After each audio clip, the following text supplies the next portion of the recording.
hablamos de ellas. Y voy a dar lectura a las participaciones que serán, para ya dar el uso de la voz a las compañeras. Tienen cada una 15 minutos para que nos platiquen de sus ponencias. Y entonces, pues esta es la mesa 2 de epistemologías feministas. La primera participación será de Sandra Yareni Pérez Ibarra, con su ponencia Siento, luego puedo ser libre, desde una epistemología sensible hacia el enunciamiento poético-político en Audre Lorde. Después nos acompaña de la UG. Después nos acompaña Gabriela Martínez Ortiz, de aquí de nuestra universidad, con pensamiento feminista y subjetividades epistémicas hacia un posicionamiento epistemológico político en la academia. Posteriormente tenemos a Vanessa Berenice Rodríguez Nava como investigadora independiente, que nos platicará de marcador en un juego de lenguaje opresivo. Después también aquí de esta universidad, Juana Sujei González Díaz, con sesgos de género en los psicodiagnósticos y tratamientos. Y finalizando con Nancy Reyes Romo, también de aquí de esta universidad, con arquetipos laborales femeninos, comparativa entre la ficción y las experiencias de trabajo de las mujeres en medicina, desde una perspectiva feminista y humanística. Entonces, bueno, voy a darte la palabra, Sandra, son 15 minutos. Hola, buenos. Perdónenme, y también queremos decir algo que no se había mencionado. Cada una de nuestras ponentes recibió un folder con unos stickers, que esos stickers, déjenme decirles que son muy valiosos, porque los hicimos las integrantes del equipo de investigación. Fueron dibujados, diseñados, creados y escaneados por nosotras, recortados. Todo ese proceso creativo pasó por nosotras. Entonces, pues van con mucho amor, para que los valoren mucho. Para que les gusten. Fuerza. Hola, ya tardes. Justo soy Yareni, algo sobre mí, como que quiero que sea algo. Hoy comimos chilaquiles en el desayuno, estuvieron muy buenos, muy buenos. Pero como que estaba un poco nerviosa y me quedé con ganas del postre y no me lo comí, así que saliendo me lo voy a comer. Mi presentación justo, la ponencia parte de mi investigación de tesis para la licenciatura. Y yo estudio y estoy interesada principalmente desde el proyecto sensible de Audre Lorde, pero al estar explorando justo desde la sensibilidad y la poesía, que es como uno de los sustentos más fuertes en su obra, yo pude reconocer, o me pareció como muy importante, el hecho de que detrás, o no sé si detrás, más bien acompañado, se sostiene justo una manera de enunciarse, de conocer, de pensar, como muy valiosa. Y entonces de allí fue como estas lecturas o indagaciones que ahora vengo a compartirles. Y claro que Audre parte de la premisa muy importante y de la pregunta de dónde están y qué valor tienen la sensibilidad, los sentimientos, las emociones, el cuerpo en el mundo, ¿no? Y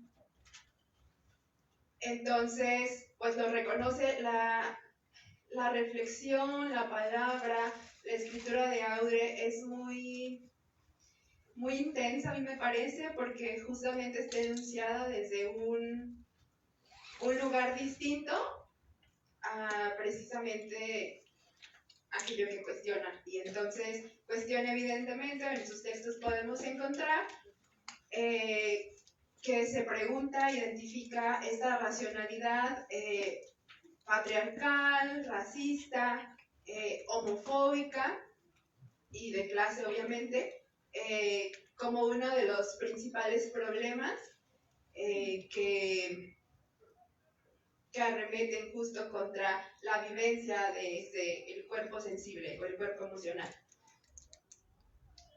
No sé, ¿cómo podemos ir pasando las?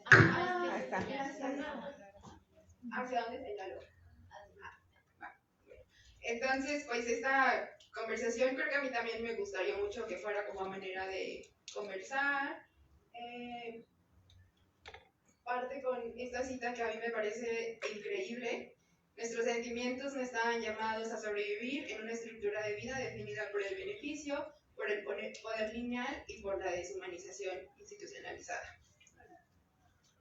Una de las preguntas de las que parto justo es ¿qué perpetúa la estructura de pensamiento patriarcal, racista, clasista, colonial y homófoba? Si bien en los textos de Audre yo no he encontrado precisamente que hable como desde el concepto colonialismo o descolonialismo, sí puedo deducir y seguir una crítica desde allí.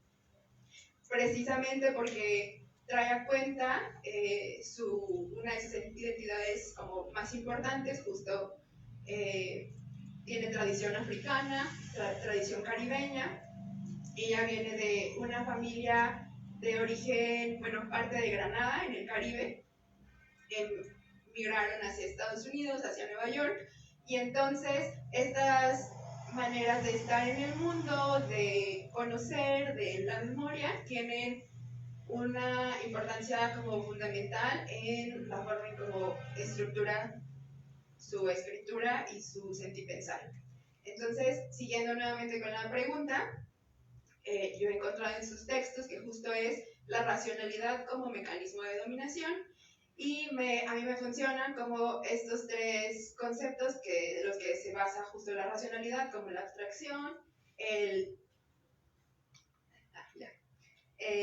la universalidad y el objetivo, ¿no? La objetividad. Una de grandes preguntas para continuar con ello, o que nos hace preguntarnos como quién es el sujeto productor de este conocimiento en una estructura patriarcal, racista, clasista, colonial, homófoba. Audre sostiene un concepto que es la norma mítica, y a partir de ella define quién es este sujeto productor de conocimiento, sujeto con O mayúscula al final. Encuentra que en la sociedad estadounidense que ella vive se refiere al hombre blanco, heterosexual, con medios económicos. Pero también podemos pensar este sujeto en el presente, en otros momentos, en otras geografías, y comparte características como muy parecidas, ¿no? Hombre heterosexual, blanco, clase media, rico. Justo anoche mi amiguita Iraís y yo platicábamos como de Kant, un meme a partir de Kant, que el meme decía algo así como si Kant se pudo encerrar un montón de años a escribir la crítica de la razón pura, el meme decía como tú también puedes encerrarte a escribir tu tesis, ¿no? Tesis de licenciatura. Era como, bueno, no, no puedo. Y aparte, un poco no quiero tampoco, porque la idea de este sujeto encerrado, solo, individual, pues es muy problemática. Sabemos que desde los estudios en la filosofía es muy importante también como el yo individua, pero justo también ahora como lo voy a traer, esa yo individua está en interrelación y no puede no estarlo. Ayer mis referencias son mucho de memes e internet. Victoria Kiwa, poeta, compartía una publicación muy linda se preguntaba justo, bueno, contaba que ella estaba en la mesa de su casa, en la casa de su familia, escribiendo y leyendo, y su mamá como que le permitía estar allí, y porque pues claro, el trabajo de Victoria, o la escritura ha sido para Victoria como su trabajo, ¿no? Y entonces ella se preguntaba ¿quién sostiene mi escritura en este momento? ¿De dónde parte? Y encontraba que justo pues nunca escribimos solas, y entonces yo quiero situar que justo nunca pensamos solas, nunca estamos solas, nunca partimos de nada en solitario, y desde ahí la interrelación que justo en los textos de Audre yo puedo encontrar, que pues tensan justo la mirada o la visión de este hombre encerrado en solitario para producir los grandes sistemas.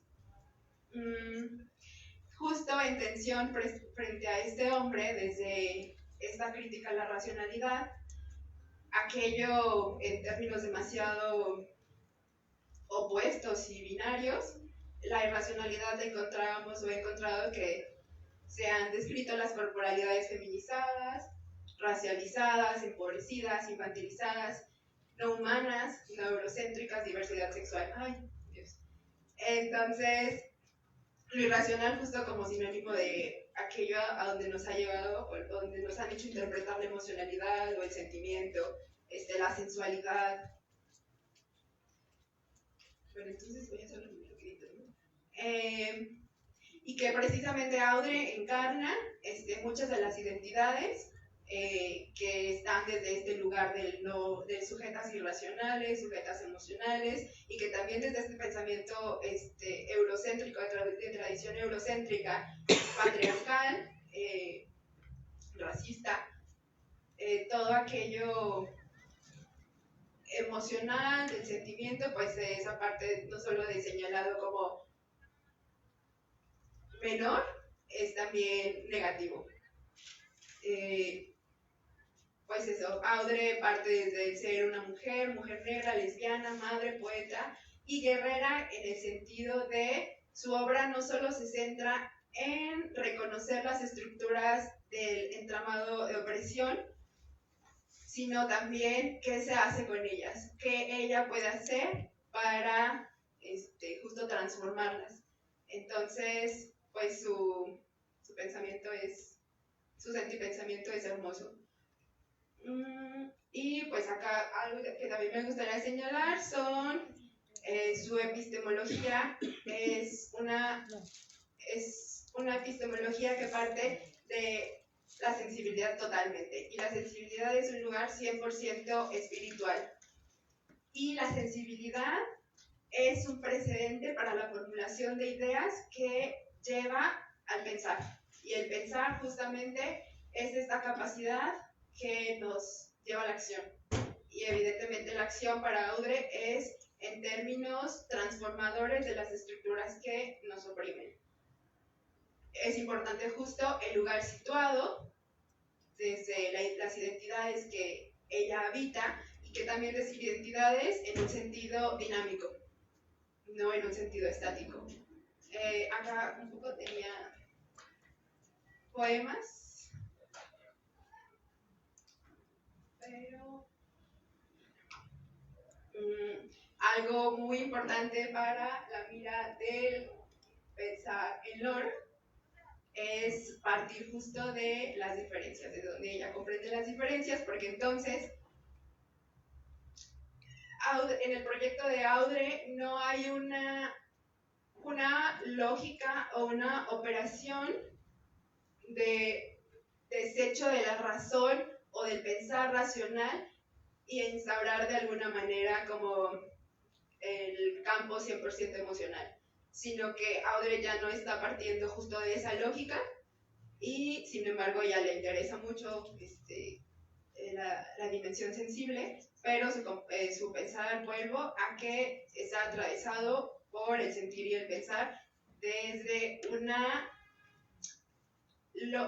un lugar o un sitio específico de horizontalidad.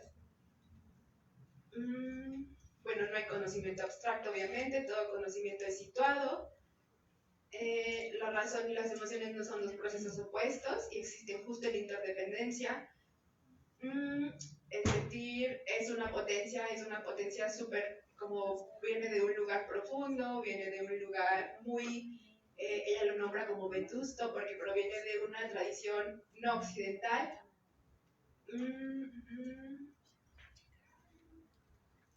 Y que algo que a mí me parece como demasiado importante resaltar es que desde las experiencias de la rabia, el dolor, la ira, que justo se desprenden, no son respuesta de experiencias atravesadas desde el racismo, desde el ser mujer, desde condiciones muy específicas, allí se gestan conocimientos específicos.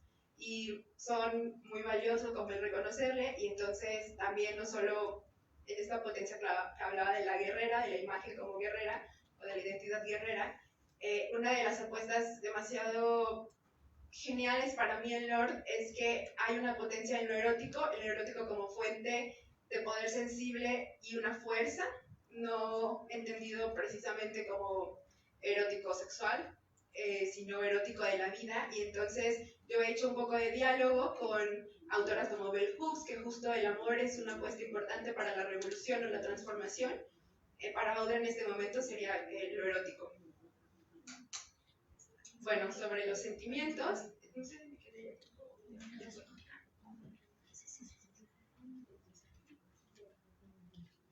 y un punto demasiado importante para comprender justo este sentipensar es la voz. La voz como herramienta de enunciación frente a todos los silencios impuestos, frente al propio reconocimiento de la historia, la experiencia, la vivencia de las mujeres, específicamente como ella, ¿no? Y la voz, ella la traduce precisamente, o el instrumento para ella más importante es la poesía. La poesía no entendido como un campo de técnicas, ella lo llama como estériles de los hombres occidentales un poco, sino es una poesía que destila las experiencias, destila el sentimiento, atravesado precisamente por el entramado y circunstancias del mundo en el que vivimos. Y pues nada, decir que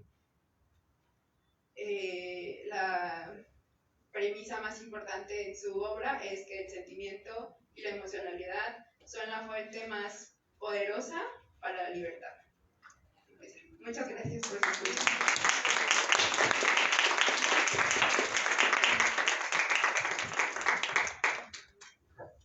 Bien, entonces, déjenme disculpen mi tiempo. Yo soy Gaby Martínez, soy profesora de aquí del Departamento de Filosofía, con el que, no sé...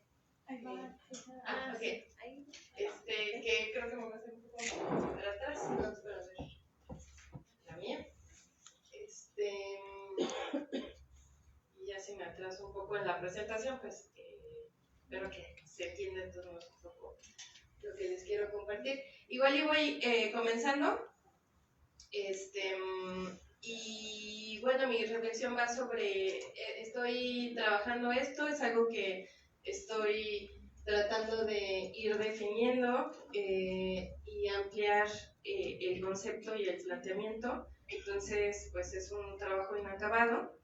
Y bueno, lo que me he venido preguntando desde hace un tiempo, a partir también de mi práctica docente, y sobre todo con estudiantes, en filosofía, ¿no? Y sobre todo, por ejemplo, en materias como Historia de la Filosofía Moderna, que pues son puros filósofos. Entonces, pues me pregunto, ¿no? ¿Cuál es la filosofía que particularmente he revisado, que ha sido escrita por mujeres, ¿no? Es como una pregunta que me ha llevado a mi práctica docente, ¿no? Y bueno, sí hablamos de las filósofas, pero pues yo a quién he revisado, ¿no? Y luego te das cuenta, pues que efectivamente no he revisado muchas, y sobre todo, después, ¿no? De esa pregunta, pues ¿cuál es la filosofía que estamos haciendo las mujeres en mi contexto? Es decir, mis compañeras, mis colegas, mis estudiantes. En este sentido, no necesariamente voy a proponer esta intervención pues desde ciertos planteamientos filosóficos de tal o tal filósofa, sino pues desde la reflexión de la práctica docente. También necesito como adelantar un poco mis conclusiones sobre que voy a hablar de sujetas epistémicas, de sujeto de conocimiento, pero denme chance un poquito en avanzar en los planteamientos porque no es con el concepto que me voy a quedar, pero lo necesito un poco como para ir planteando algunas cuestiones, ¿no? Y que asumo efectivamente que las mujeres somos sujetas epistémicas, capaces de producir conocimiento, y lo afirmo desde la praxis pedagógica y filosófica situada, como que muy orgánicamente se da el orden de la presentación, capaces de producir conocimiento, y desde una praxis pedagógica y filosófica situada, que comparto con mis compañeras, y es precisamente frente al concepto de sujeto epistémico en donde se complejiza la reflexión sobre pues qué es un sujeto y qué es un sujeto epistémico, ¿no? O sea, empezando por ahí, pues ya estamos metidos en problemas. ¿Cómo estamos formando? O sea, y esto me lleva pues también a cómo estamos formando sujetos epistémicos, creo que por ahí va la presentación, en la academia universitaria, que hay que considerar las academias universitarias como territorios epistemológicos, sí, como que ya sabemos eso, pero lo epistemológico pues va de la mano con lo político, ¿no? Que establece criterios para la revisión, estudio y difusión del pensamiento, en este caso filosófico, y eso no podemos decir que no es político, ¿no? Hay o sea, pues como ya se ha hablado, pues una praxis ahí política. La academia universitaria establece a través de sus discursos dichos y de sus prácticas no dichas, pues quién posee la palabra, desde quiénes proviene el conocimiento y quienes hacen filosofía fuerte o incluso filosofía seria, y ustedes dirán, eso ya no pasa, pero sí sigue pasando. Entonces, bueno, recordemos que, o sea, me da gusto que ganen. Sí. Entonces, bueno, para establecer criterios a partir, o sea, se establece todo eso para establecer criterios a partir de los cuales podamos juzgar algunas prácticas dadas en nuestra formación y labor universitaria, ¿no? Recordemos que, pues en el siglo XVII, que tampoco me voy a detener mucho en eso, pues la filosofía comienza a perder terreno frente a la plataforma dominante del saber, que es la ciencia, ¿no? Es un proceso ahistórico, sí, en el plano del pensamiento occidental. La consolidación de la ciencia moderna como paradigma va desplazando, o sea, a la filosofía al terreno meramente metafísico, que a su vez perderá pues validez epistémica frente a la exigencia empírica y conocimiento con estatuto científico. Por eso luego esta necesidad de que hablamos de ciencias del arte, ¿no? O sea, si queremos como validar nuestro conocimiento hay que ponerle ciencia, porque si no dice ciencia, entonces no es conocimiento.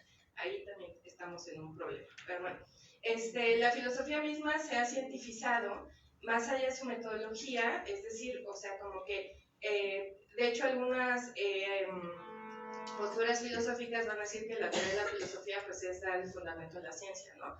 Esa es exclusivamente su tarea.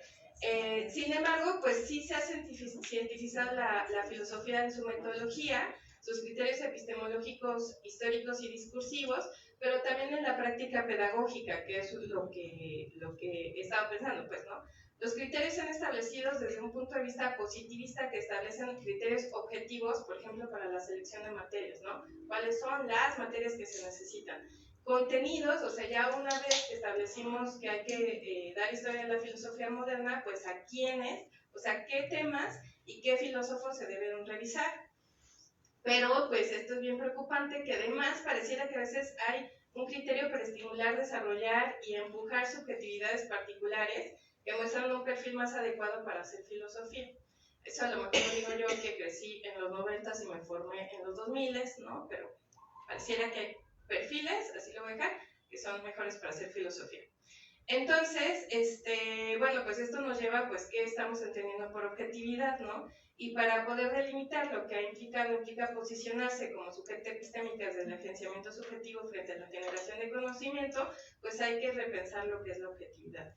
Desde el paradigma de la ciencia moderna, pues ha establecido que el sujeto que genera conocimiento, pues parte de un distanciamiento con la realidad investigada, que pues nosotras ya vemos que no va por ahí, ¿no? De modo que esta distancia objetivadora permite ejercer un dominio y control sobre el objeto que se intenta conocer. Voy a arriesgarme, voy a arriesgarme la otra. Los sujetos que diseñan los planes de estudio, porque volvemos a la práctica pedagógica, entonces, o sea, yo he estado en revisiones de plan de estudios y claro que somos muy objetivos, ¿no? Con lo que queremos, o sea, pura objetividad ahí en esas discusiones. Entonces, los sujetos que diseñan los planes de estudio y los contenidos de los materiales parten supuestamente de una objetividad que permitirá trasladar los contenidos teóricos de la disciplina filosófica a la práctica filosófica, por lo que los contenidos, materiales y filósofos son seleccionados objetivamente, cuyos criterios de selección se establecen a partir de la universalidad de sus planteamientos. Pero, pues, ¿qué es esto, no? ¿Cuáles son los planteamientos universales? Habrá que ver si los sujetos que han diseñado el plan de estudios cumplen en sí mismos con los criterios de objetividad. O sea, si no tienen una posición en un sentido moderno, ¿no? El análisis que realiza Elizabeth Lyot sobre el significado de objetividad señala que este no es epistemológicamente claro, o sea, siempre que hablamos de objetividad hay una ambigüedad. debido a que implica una relación de independencia entre el sujeto que conoce la realidad que es conocida, la cual evita la intervención de las creencias particulares del sujeto, la adquisición del conocimiento y la correcta representación de la realidad. Es decir, que este sujeto pues es independiente de la realidad, pero pues falta un reconocimiento de cómo los factores socioculturales pues han estado involucrados en el desarrollo del conocimiento y en la generación de conceptos. Pues las teorías y las hipótesis científicas, podríamos agregar, y filosóficas, son significativas bajo los valores de fondo que motivan y desafían las investigaciones o empresas del conocimiento. Entonces, pues, ¿cuáles son los temas que consideramos universales? Hay sujetos que plantean preguntas universales y sujetos que no lo hacen. ¿Por qué un tipo de pensamiento ha trascendido en la historia de la filosofía? O sea, porque efectivamente hay temas universales, ¿no? El tema del cuidado de la maternidad, no, eso no es universal. ¿Qué condiciones de posibilidad han sido dadas para que un discurso trascienda sobre otros discursos? ¿Y cuáles son las preguntas que nos hacemos en la actualidad que establecen la relevancia de un pensamiento pasado, ¿no? O sea, que nos seguimos preguntando que hay temas del pasado que seguimos pensando como significativos frente a otros. Entonces vamos a Spivak, y que nos pregunta si puede hablar un subalterno, es decir, si puede hablar aquella subjetividad que ha estado situada corporal y geopolíticamente desde una relación de dominación.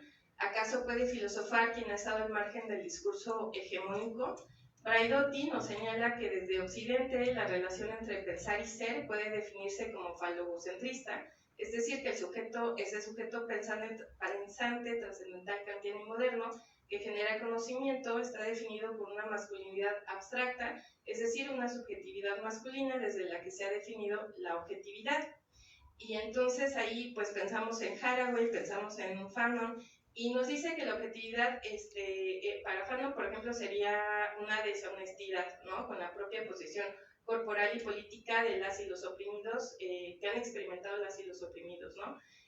Haraway también nos dice que este sujeto trascendental pues es una posición ingenua, ¿no? Pensar que aún en atravesar de todas las intersecciones, y yo puedo hablar desde todas las intersecciones, aunque solo me aterricen dos, es también como una ingenuidad. Dice, por ello la objetividad no se establece desde el ojo de Dios o el ojo de águila, sino desde la capacidad para producir conocimientos relevantes y adecuados a la transformación de la realidad, es decir, para la liberación y descolonización del mundo, y podríamos agregar de la desfalogocentralización de la filosofía, ¿no? Entonces debemos recordar, en tanto la ciencia y la filosofía son prácticas sociales, son producidas por sujetos, ¿no? Las prácticas positivas falogocentristas que han dominado a las academias se curan en salud al mantener a las trabajadoras académicas de reserva como trabajadoras académicas de reserva, a un conjunto de profesoras cuya presencia justifica la negación del sesgo falogocéntrico de la práctica académica filosófica, ya que las mujeres están ahí. Es decir, como hay muchas profesoras de asignatura, pues ahí están las mujeres y entonces estamos parejos, ¿no? Ya voy terminando.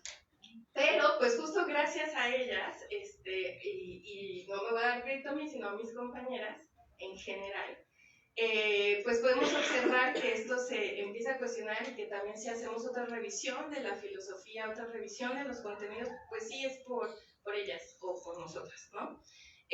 Entonces, ¿qué significa pensar desde las experiencias marginales de la pedagogía académica filosófica, ¿no? Ya vemos que el sujeto epistémico pues no funciona por esto que ya hemos dicho del sujeto, y que hablar de subjetividad epistémica implica un posicionamiento político que profana los márgenes del territorio filosófico. Creo que ya había acabado. Ahí la voy a dejar. Porque ese es el punto que quiero llegar. Entonces, a través de sus prácticas disciplinarias y pedagógicas, ¿no? Asimismo, supone que el proceso de subjetivación no es meramente personal, sino que es un proceso colectivo que tiende hacia la conformación delimitada o no de una comunidad epistémica. Es decir, no tenemos que ser como un colectivo para ser una comunidad epistémica, ¿no? Luego esas definiciones estorban. Entonces, ya para ir cerrando, pues sostengo que es más pertinente pensarnos como subjetividades epistémicas que como sujetas epistémicas, por lo menos pues, por tres razones fundamentales. La subjetividad epistémica implica un cuestionamiento crítico del concepto de objetividad. ¿no? O sea, ya si estamos hablando de sujeto, estamos hablando de objetividad, pero no estamos hablando de objetividad. Entonces, implica ese cuestionamiento que si bien no se anula, porque es un valor epistémico que podemos ahí más o menos discutir, pero se tiene que redefinir la concepción de universalidad que permite abrirse a otras formas de pensar y de ser. Segundo, lo anterior no solo refleja una reflexión de tipo epistemológica, sino que involucra un posicionamiento político, en tanto la filosofía no solo es un campo del saber, sino un terreno político y un dispositivo de conocimiento. Por lo que un posicionamiento epistemológico conlleva un posicionamiento político a partir de las prácticas pedagógicas, discursivas y filosóficas como tales, ¿no? Y por último, la subjetividad epistémica al ser política se configura y comporta desde agenciamientos colectivos de subjetivación, es decir, este agenciamiento epistemológico no se hace solo de manera individual, sino que nos vemos involucradas con otras subjetividades, con inquietudes filosóficas cercanas a las nuestras, y desde esos encuentros conformamos una comunidad epistémica desde un sentido empático, afectivo y personal que va a oponerse al sujeto moderno positivista. Entonces, bueno, desde mi experiencia personal, mis cuestionamientos han estado acompañados del diálogo y encuentro con profesoras, colegas y estudiantes. Es bien bonito hablar con estudiantes, ¿no? Y entonces ya nos colocamos desde otro lugar en ese diálogo, ¿no? La revisión y estudio de la filosofía escrita por mujeres ha implicado tanto el descubrimiento personal de temas, autoras y corrientes de pensamiento, hasta el descubrimiento por medio de otras, de todo lo anterior, o sea, lo que nos enseñan las otras, ¿no?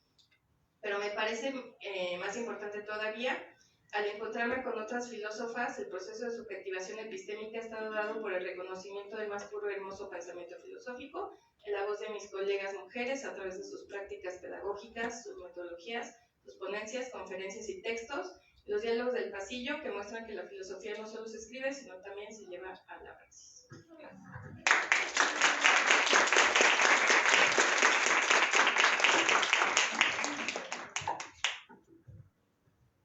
Bueno, buenos días. Traje un apunte, se los voy a pasar porque voy a tener que obviar un montón de cosas por el tiempo. Y estoy nerviosa. Bueno, mi presentación. Ay, sí, muchas gracias. Mi presentación se basa en la filosofía del lenguaje, una filosofía abundada por hombres.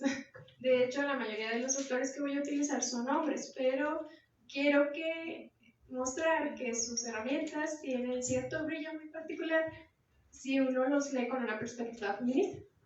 Entonces,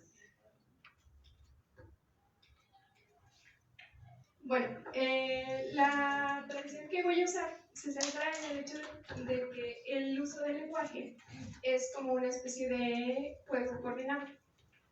Uno puede hacer cosas con el lenguaje, transferir ideas y un sinfín. Entonces, muchos aspectos que están dentro del lenguaje a veces parece que son algo trivial, pero no lo son. Entonces, en ese sentido, tengo esta agenda que prevé 3 secciones principales y 2 ejemplos. Me voy a saltar un ejemplo porque creo que no tengo suficiente tiempo para explicarlo todo. Y entonces en la primera sección vamos a hablar sobre esta teoría del lenguaje que se centra principalmente, bueno, la fuente principal se llama David Lewis, es un filósofo americano. Después vamos a pasar a la opresión lingüística. Para ello primero vamos a ver qué es la opresión, pero a muy grandes rasgos, así exagerados, y cómo juegan un papel las normas y los daños dentro de esa opresión para poder caracterizar lo que es la opresión lingüística. Después quiero identificar dentro de esta misma idea del contexto en el lenguaje y su uso algo que se llama opresión contextual. Esto es en los enunciados de...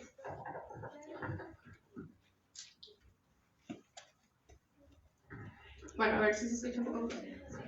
Esto se observa en especial en las atribuciones de conocimiento, los enunciados que tienen la forma de ese sabe que ve. Y allí vamos a identificar una injusticia contextual, que es algo que va dentro del contexto. Bueno, entonces primero vamos a hablar de el marcador en un lenguaje, en un juego de lenguaje.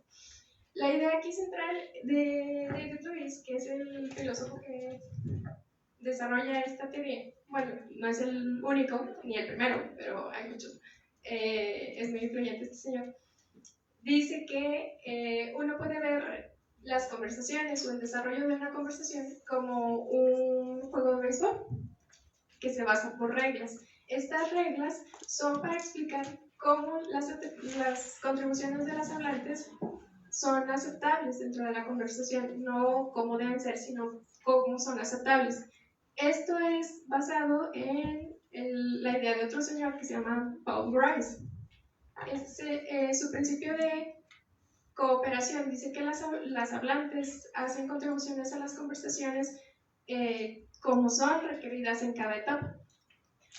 Con ello, David Lewis formula varias reglas y observa una generalidad que se llama las reglas de alojamiento. Las reglas de alojamiento principales son las de presuposición, permisibilidad y prominencia. Hay otras formas en las que se alojan las reglas y otros fenómenos lingüísticos, ¿no? Pero estos son los principales, que en su generalización es que tal cosa sucede en la conversación y en ese momento se tiene que alojar lo que es el suceso lingüístico que sucede, como por ejemplo en el caso de la presuposición, es que si en el momento T algo es dicho que requiera tal presuposición P para ser aceptable, la presuposición debe existir en ese momento en la conversación. Algo así pasa con la permisibilidad y la prominencia. Entonces ahora pasamos a ver un poco sobre opresión. Bueno, ser oprimido es estar en una desventaja objetiva, sistemática, por pertenecer a un grupo social marcado, ¿no? La opresión involucra que el sujeto se esté viendo perjudicado, la persona se vea dañada, sin importar si es consciente de esto o no. En este sentido, la opresión es un fenómeno estructural y sistemático que condiciona las opciones de vida de las víctimas, de las personas que son oprimidas por pertenecer a cierto grupo, y las jerarquiza. En este sentido también, una persona puede ser múltiple de diversos ejes de opresión y también puede ser oprimido sin que la ley reconozca que es oprimido. También la opresión como actividad compleja no siempre tiene que involucrar a un opresor. Esta es una parte muy importante porque uno por lo general piensa en opresión, en opresor, ¿no? Pero parece que no. Una persona o una institución se considera opresor cuando realiza acciones que promulgan hechos o normas de permisibilidad injustas con la intención de perjudicar sistemáticamente a un grupo vulnerable. No obstante, una persona o una institución puede realizar acciones sin la intención de perjudicar sistemáticamente a un grupo por pertenecer nada más a cierto grupo, ¿no? Y en ese sentido, de todos modos, puede realizar acciones que desfavorezcan a las personas por pertenecer a ciertos grupos. Sobre esto me he hablado, que esto lo tomó de una autora que de hecho es estudiante de David Lewis, es una filósofa del lenguaje y de metafísica muy importante, que se llama Mary Kay McGowan. Bueno, ahora las normas y los daños. Las normas y los daños son una forma de acción, que en inglés es un término que se llama enact, pero ya ahí es bastante complejo, ¿no? Al realizar una acción, realizar una acción provoca un cambio en el mundo, hace que algo sea verdadero o de tal forma. Y también hay acciones que son dependientes de estructuras normativas. Estas promulgan normas, como por ejemplo las personas que están casadas y después una muere. El hecho del fallecimiento realiza o provoca o promulga el hecho de que una de las personas sea viuda. En este sentido es dependiente de la institución y de la promulgación de normas. Entonces, la constitución del daño, en este contexto, es una forma específica de causar daño, porque lo hace al promulgar un hecho o una norma de permisibilidad que establece una práctica dañina. Si una acción causa daño, pero no es a través de la promulgación de estas normas, no constituye un daño, lo causa, pero no lo constituye. Entonces, constituir en este sentido es un sentido técnico, muy específico. No es una relación de equivalencia o igualdad. Y para que se cumpla, se necesitan 3 condiciones. Estas 3 condiciones son como 3 pasitos, que es la acción promulgar una norma, las personas siguen dicha norma y el resultado es un daño, ¿no?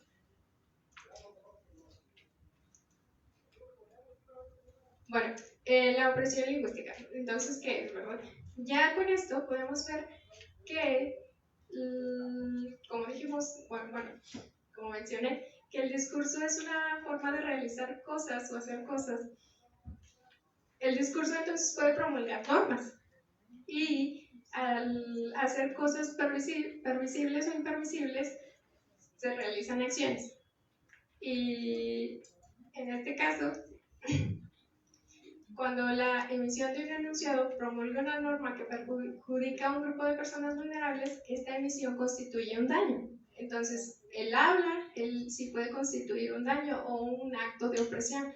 Esto no necesita que la persona sea una autoridad. ¿Por qué? Porque el simple hecho de que esté promulgando una norma hace que, aunque la persona no sea una autoridad, ni un opresor, ni tenga la intención de oprimir, esté causando un daño. Es una constitución de un daño. Y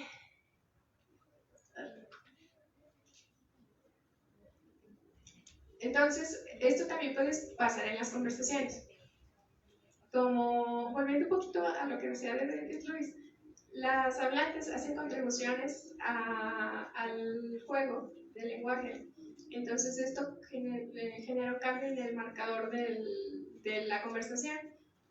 Y esto, a su vez, provoca cambios dentro de la permisibilidad en el marcador de la conversación. En la permisibilidad en el sentido de las normas.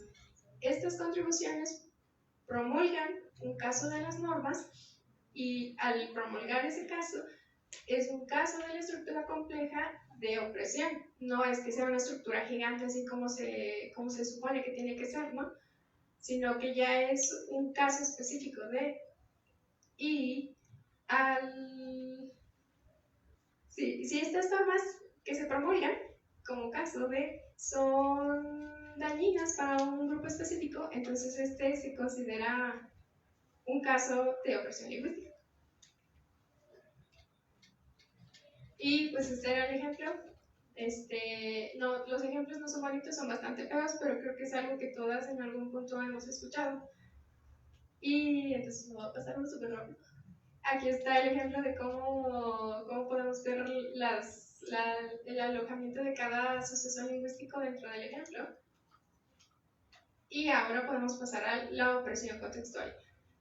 Esta incluye a los enunciados con la forma de S sabe que P, los enunciados con atribuciones epistémicas, ¿no? Al tratar conocer o saber como algo sensible al contexto, se requiere que los enunciados que contengan estas atribuciones satisfagan distintos parámetros. Esto determina un estándar lingüístico en la conversación. Y a medida de que la conversación se va desarrollando, aumentan ciertos riesgos o necesidades o parámetros se van haciendo más exigentes. Entonces, para que una persona pueda afirmar sabe que P, necesita estar en una posición epistémica demasiado fuerte. En este sentido, hay una injusticia contextual. ¿Por qué? Porque en las atribuciones de conocimiento, en específico de los casos que incluyen abusos o agresiones de violencia sexual, agresiones o violencia sexual, muchas veces se hace como que una demeritación de estas atribuciones de conocimiento. Y se establecen parámetros en el contexto que son demasiado exigentes para una de las hablantes en virtud de que son parte de un grupo de personas. Entonces, la persona que tenga mayor influencia o mayor control de las estructuras de opresión que ya expuse muy brevemente, obviamente va a tener mayor peso sus palabras en lo que diga dentro de la conversación, en alterar los parámetros del contexto. Y entonces por eso puede haber menor credibilidad a, por ejemplo, las mujeres. Y puede ser por algo de contenido o por algo del grupo social. Entonces aquí está un ejemplo, como les digo, pues es muy feo, pero pues qué pasa. Una mujer le cuenta a su familiar. Noten que el familiar no se especifica si es un hombre o una mujer, porque como decíamos, puede ser un caso de opresión sin que necesariamente involucre a un opresor. Y en este caso es una persona platicándole a su familiar que su marido la agredió y la violó, y después la persona procede a demeritar su atribución de conocimiento de qué es lo que sabe ella sobre lo que le pasó. Y pues es algo muy típico, ¿no? De que no será que piensas que por eso ahorita piensas eso porque ahorita estás enojada, ¿no? Eso es lo que le dice. Veamos que, por ejemplo, en este sentido, la presuposición que hay es que las mujeres, cuando dicen que no, es que sí. Y que las mujeres, cuando dicen ser agredidas, es porque les conviene o porque están enojadas. Y que los hombres no le hacen daño a sus esposas o a sus parejas en general, ¿no? Mientras que hace permisible que se pase por alto la voluntad de una mujer, y que también es permisible dudar de las denuncias de una mujer independientemente de su estado emocional. Y además hace más relevantes los escenarios en los que una mujer puede malinterpretar lo que sucedió o la intención de una persona. Y esto lleva a la injusticia contextual de que las víctimas no conocen la naturaleza objetiva de lo que les sucedió y ni de sus propias emociones. Entonces, elevan los parámetros contextuales de una manera exagerada, y esto es un daño epistémico a su calidad de su conocimiento, ¿no? De sujeto que conoce. En este sentido, lo que yo quiero concluir es que la violencia contra la mujer, en cierto nivel, y no completo, como vimos, se construye a partir de la opresión lingüística y epistémica, en especial la que incluye la violación y el feminicidio. Esto también incluye para otros tipos de opresiones, como las personas de color o las personas trans. Tiene muchísimas aplicaciones esto, lamentablemente. Lo importante es que debemos señalar estos escenarios y hacer relevantes los escenarios, donde la violencia no sea permisible. Hacer que los contextos traigan normas, que se promulguen normas en los que no debemos aceptar ningún tipo de agresión, sea verbal o física.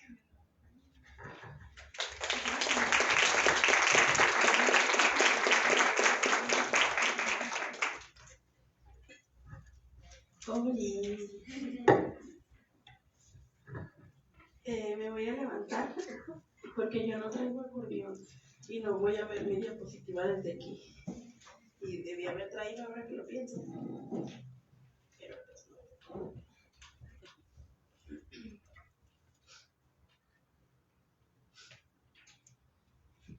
Gracias. Bueno, pues yo soy Sujei González, efectivamente. Soy filósofa, gracias. Soy filósofa de la ciencia y soy psicóloga, y eso se juntó de una manera muy extraña en la que no me di cuenta cuando estaba sucediendo, pero pues ahora hago filosofía de la ciencia de la psicología. Justo voy a presentar un asunto de mi afirmación es que los tratamientos psicoterapéuticos y sobre todo los psicodiagnósticos se hacen casi siempre desde los sesgos de género, ¿no? Y para esto, pues parto de la performatividad del género, es decir, suponemos cómo son los hombres, suponemos cómo son las mujeres, y entonces si hay una mujer que tiene estos comportamientos muy típicos de mujer, pues todo estará bien ahí, no hay nada que arreglar, ¿no? Sin importar si la mujer representa o manifiesta un conflicto, una confusión, un malestar, ¿no? O sea, como, pero de que te quejas y tu vida funciona, ¿no? Y entonces ya no se hace el psicodiagnóstico oportuno y ya no se le da un tratamiento digno, y pues esto va a repercutir en la calidad de vida de las mujeres en específico. Y es aquí, ¿verdad? Primero, quisiera asentar pues estas pretensiones justo de las que nos hablaban, no me acuerdo si fue Gaby, de las pretensiones positivistas, de que ahora todo tiene que ser ciencia, ¿no? Y entonces ahora si la psicología no es una ciencia, pues entonces parece que no es interesante, y si no le llamamos ciencia, entonces pues no le van a dar presupuesto para investigaciones, ¿no? O esto que vivimos en el mundo de la psicología de, no, es que tú si tomas una terapia que no es terapia basada en evidencia, no, es que eso qué, y pues ahí le vamos restando, ¿no? Capacidades a los otros enfoques, a posibilidades de acción, y bueno, entonces parto de que hay una cientificación de la psicología, es decir, pareciera que para hacer buena psicología tiene que ser científica, y por supuesto que uno de los grandes alcances de la psicología científica pues es la psicopatología, ¿no? Como una rama completa.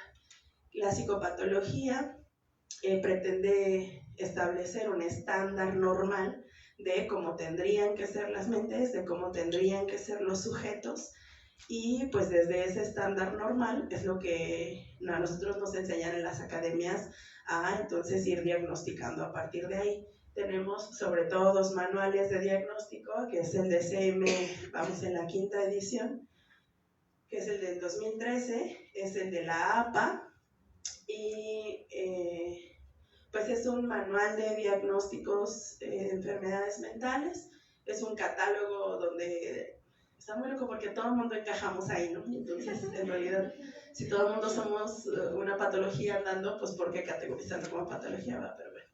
Ese es uno, y el otro es el CIE-11, que este es de la Organización Mundial de la Salud.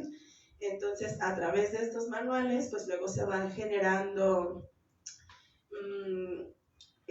instrumentos diagnósticos para irnos pues ubicando en la cajita que nos toca, ¿no? Son listas de condiciones contextuales, corporales, verbales incluso, ¿no? Que luego, si hablas así, entonces puedes estar aquí, ¿no? Si a ti te gusta esto, entonces puedes estar de este otro lado de la patología. Y una cosa muy importante es que el DSM-5 viene anotado con prevalencias. Y esto está muy interesante porque hay criterios diagnósticos, como el TDAH, por ejemplo, en el que casi todos los sujetos estudiados son varones. Y entonces lo que nos dice el DSM-5 es de cada 5 sujetos, uno sujeto varón, uno tiene TDAH, ¿no? Y entonces de cada 10 mujeres, una tiene TDAH. Y no es que no tengan las otras, sino que partimos de la performatividad del género. Y entonces, pues si hay una mujer que está funcionando, pues no le voy a atribuir una patología, no me importa cuán mal se sienta, ¿no? Y por el contrario, hay otros tipos de patologías, son los trastornos de la personalidad. Acá destaqué 2, son un montón. El TLP, que es el trastorno límite de la personalidad, el borderline, también se llama limítrofe, ¿no? Es el mismo. Y el trastorno de personalidad histriónica. Y estos, muy curiosamente, pero no, la prevalencia es mayor en mujeres. Los rasgos que comparten tanto el TLP como el trastorno de la personalidad histriónica tienen que ver con performatividad del género de las mujeres. Es decir, las mujeres TLP son mujeres muy explosivas, son mujeres muy berrinchudas, son mujeres que en una discusión de pareja te avientan las cosas, ¿no? Y entonces, ¿qué decimos? Ah, es que tiene TLP. O sea, no es que viene enojada desde hace años con su vato, que le ha hecho lo mismo, todo, no, es que tiene TLP. El trastorno, es que está muy loco. El trastorno de personalidad histriónica también es muy impulsivo, pero lleva el impulso a... viene de lo que antes nos habían dicho que era ninfomanía. Ya no se caracteriza la ninfomanía como una patología, pero pues ahí es como el trastorno de personalidad histriónica hereda algunas cosas de aquellas nociones. ¿Y qué pasa? Pues que entonces vemos a una persona cualquiera, muy coqueta, ¿no? Como que a través del cuerpo, por ejemplo, con grandes escotes o con minifaldas, alcanza a conseguir sus objetivos en la vida y entonces decimos, ah, tiene trastorno de personalidad histriónica. Lo que yo digo es que eso nos han enseñado a hacer a las mujeres toda la vida. Entonces, ¿cómo no voy a hacer eso que me han dicho que es la única forma que voy a tener para conseguir lo que yo quiero, ¿no? Si toda la vida me han dicho, no te vistas así porque no les vas a gustar, ¿no? No hables así porque así hablan los hombres. Entonces, claro que las mujeres vamos a traer rasgos de personalidad histriónica porque hemos sido socializadas como mujeres, no porque haya una patologización ahí, ¿no? Y entonces, pues luego vas a consultar y te dicen, ah, es que tu coqueteo no es normal. ¿Cómo? ¿Cómo que no es normal? Si es la única forma de sobrevivir. Cuando el señor del Uber empieza a hablarte medio raro, ¿no? O sea, ¿cómo es que aventar cosas no es la única forma de sobrevivir cuando es la única manera en la que el acosador se aleja, ¿no? O sea, ¿cómo vas a decir que esto es patológico? Pues, y pues esa es mi rabia. Entonces, afirmo que hay un sesgo de género dados los roles de género estereotipados, ¿no? Estamos esperando cierto comportamiento y si no está ese comportamiento, pues estás enferma, ¿no? Que son performaciones que aprendimos en la infancia y bueno, además hay una falsación y un atrincheramiento porque que estos son conceptos que voy a tomar de la filosofía y la ciencia, ¿no? La falsación como esta capacidad que deberían tener todas las teorías científicas para ser falsadas en algún momento, y el atrincheramiento es un concepto kuhniano que dice que cuando un científico está tan convencido de su teoría, entonces no hay nada que lo pueda sacar de ahí, ¿no? Se atrinchera. Y pues es que luego eso sucede en los consultorios, y entonces luego pasa que, porque como psicoterapeutas también vamos teniendo nuestros propios sesgos, ¿no? Y entonces tú tienes una persona que durante la primera sesión tú dices, ah, a mí porque uno se aprende los criterios diagnósticos o no pasa psicopatología, ¿no? Entonces, pues para pasar psicopatología uno los tiene ya memorizados. Entonces tú ves a la persona a la primera consulta y tú dices, esto es un TLP. ¿Qué va a pasar en las siguientes consultas? Que solamente te vas a enfocar en buscar confirmaciones a tu hipótesis del TLP, ¿no? Y bueno, ahí mis casos. Y bueno, ahí las sugerencias son, pues no diagnosticar, ¿no? O sea, a partir del malestar de la persona, no solo a partir del diagnóstico. Que el diagnóstico es una cosa interesante, por supuesto, y que nos permite hacer intervenciones, claro. Pero es que luego lo que sucede es que traigo dos casos, no sé si me dé tiempo de presentarles los dos, pero les voy a presentar uno mientras. Este es el caso de una mujer profesionista, es independiente en el sentido de vive sola, no necesita como de nadie para moverse y así. Es económicamente autosostenible y llega a consulta y dice, creo que tengo depresión. Entonces empezamos a analizar como qué entendía por depresión, por qué asume que tiene depresión, ¿no? Y pues resulta, fue una cosa muy loca, porque resulta, bueno, para esto me dieron consentimiento para poder hablarles de esto, resulta que no era una depresión, sino que es una chica con una autoexigencia tan interiorizada y tan normalizada, con un historial académico súper contradictorio, ¿no? Es como, es que yo era muy buena en esto, pero a mí me costaba mucho entregar tareas, por ejemplo, ¿no? Es que mis maestros siempre me decían que era muy inteligente, pero es que yo reprobaba las materias. Entonces, como una identidad medio movida, y bueno, hicimos exámenes, encontramos, bueno, hay antecedentes en la familia de comorbilidades de neurodivergencias, es decir, como otras condiciones que suelen aparecer con TDAH, con autismos, había ahí como en historia familiar, y eso más que hablarnos de genética, nos habla de cómo creció y cómo aprendió a comportarse con los otros, ¿no? O sea, más que si se heredan o no se heredan, es historia de aprendizaje, ¿no? Después encontramos que no es que estuviera deprimida, es que había alcanzado todas las metas que se había puesto, porque es una morra con IQ en el tope, o sea, es una morra con unas aptitudes sobresalientes, súper sobresalientes. Entonces ya cuando hacemos examen de inteligencia y sale así en el tope, era una cosa de no me lo puedo creer, o sea, no puedo creer. Y entonces lo que sucedió es que la primera consulta que ella llegó estaba aburrida. Estaba aburrida de su vida, estaba aburrida de su trabajo, estaba aburrida de hacer lo mismo todos los días, porque tiene un trastorno de hiperactividad, ¿no?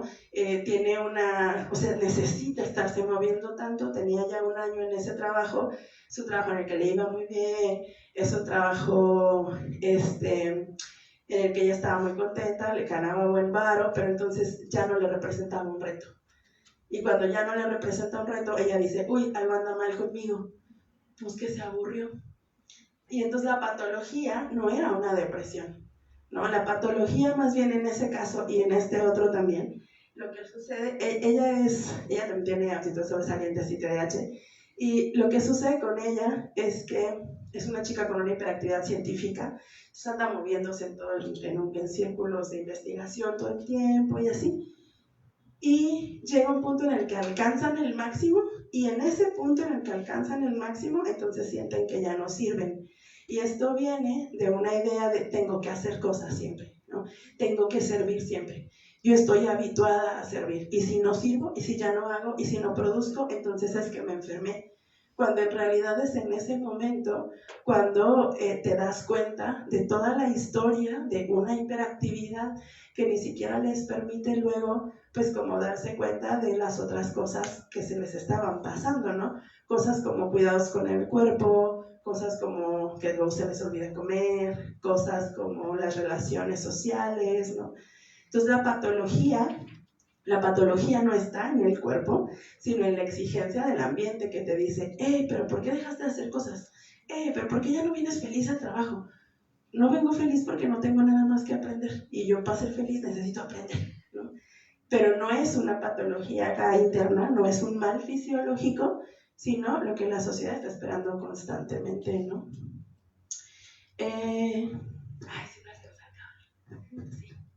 Esta la voy a leer. Dado que ambas mujeres son exitosas y con historiales académicos no sobresalientes, no habían sido diagnosticadas, lo que refuerza la interiorización de la culpa y sentirme como una cosa rara, ¿no? Es decir, yo llego a la edad adulta y como nunca fui, sí soy muy inteligente, sí tengo un IQ así enorme, pero como me aburría, pues no llevaba tareas. Pero como me movía mucho, pues el profesor me ponía 10. Y entonces nunca me diagnosticaron. Y entonces resulta que llego a consulta con una sensación de estoy enferma, es que algo tiene que estar mal conmigo. Cuando en realidad quizá lo que sucede es que pues tú eres como el sobresaliente de todos y quizá la normalidad es lo que está equivocado para tu perspectiva, ¿no? Esto no pasa cuando no le permites a las niñas correr, jugarse y trepar, porque entonces, como no se lo permites, nunca detectas hiperactividad. No le permites a las niñas participar en exceso en clase y como no se los permites, pues nunca escuchas la profundidad de su pensamiento, ¿no? Entonces lo que se sugiere es partir, y esto creo que aplica para psicología y para un montón de otras cosas, ¿no? Partir de la pregunta, ¿y si no fuera mujer? O sea, como este alumno que es maravilloso, ¿y si fuera mujer? O esta alumna que llega tarde todas las veces porque siempre dice que es su hijo, ¿y si no fuera mujer? O sea, yo le daría las mismas como los mismos chances, y si fuera mujer, ¿le daría los mismos chances o sería más estricta con ella, ¿no? Eso, y bueno, no supone parámetros de normalidad genérica, que creo que esto no sirve para géneros, para criterios de racialización y para pues un montón de otras cosas. Y bueno, estas ya son como más para psicología, ¿no? Explorar condiciones mentales de familia, no distinguir, o más bien no encajar en patología, ¿no? No decir la persona está enferma, sino ver cuál es el malestar ahí. Y pues esto nos va a sacar de la cientificación de la psicología, porque tal vez no vas a tener una hipótesis confirmada en el caso, pero esto no quiere decir que la consultante no vaya entonces a sentirse más tranquila, más cómoda, ¿no? Y acá lo que sugieren las psicoterapias feministas es siempre preguntar a la consultante, ¿cómo vas? O sea, yo sé lo que estoy haciendo porque yo planeo tu sesión, pero tú cómo vas, ¿no? ¿Tú cómo te sientes? ¿Tú sientes que vas avanzando? Y si no, entonces estamos otra vez cientificando, ¿no? Y entonces estoy otra vez siendo este sujeto alejado del caso que te dice, no, es que no avanzas porque no haces tareas. O quizá no dejé una buena tarea, también puede ser, ¿no? Y ya.